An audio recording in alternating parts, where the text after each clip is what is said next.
Abbiamo sviluppato anche altri accessori che permettono alla scheda di essere utilizzata su barra DIN e ci sono due formati, uno più piccolo rinunciando all'interfaccia Arduino e una un po' più grande dove non si deve rinunciare a niente e offre anche uno spazio per fare della piccola prototipazione, in quanto sono state portate sia le alimentazioni che una millefori per poter saldare e metterci dei componenti propri. Questo è l'adattatore barra DIN, quello più piccolo, in cui il compromesso per averlo così compatto è rinunciare alla parte di interfacciamento con Arduino, col mondo degli shield Arduino. Questo permette appunto una connessione molto semplice e professionale all'interno dei quadri. La scheda nella sua compattezza permette l'inserzione all'interno di una normale scatola di derivazione di tipo 503. È studiata appunto per poter essere inserita all'interno senza grossi problemi.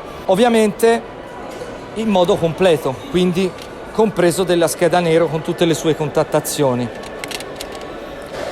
Sul nostro sito è possibile scaricare gli step per potersi stampare in autonomia gli adattatori e eventualmente un frontalino che permette l'utilizzo di uno shield di Arduino con display e 5 pulsanti per poter fare un piccolo prodotto di domotica in autonomia. La scheda nero permette anche di connettere una batteria tampone di quelle ricaricabili al litio, avendo a bordo anche il suo caricabatterie.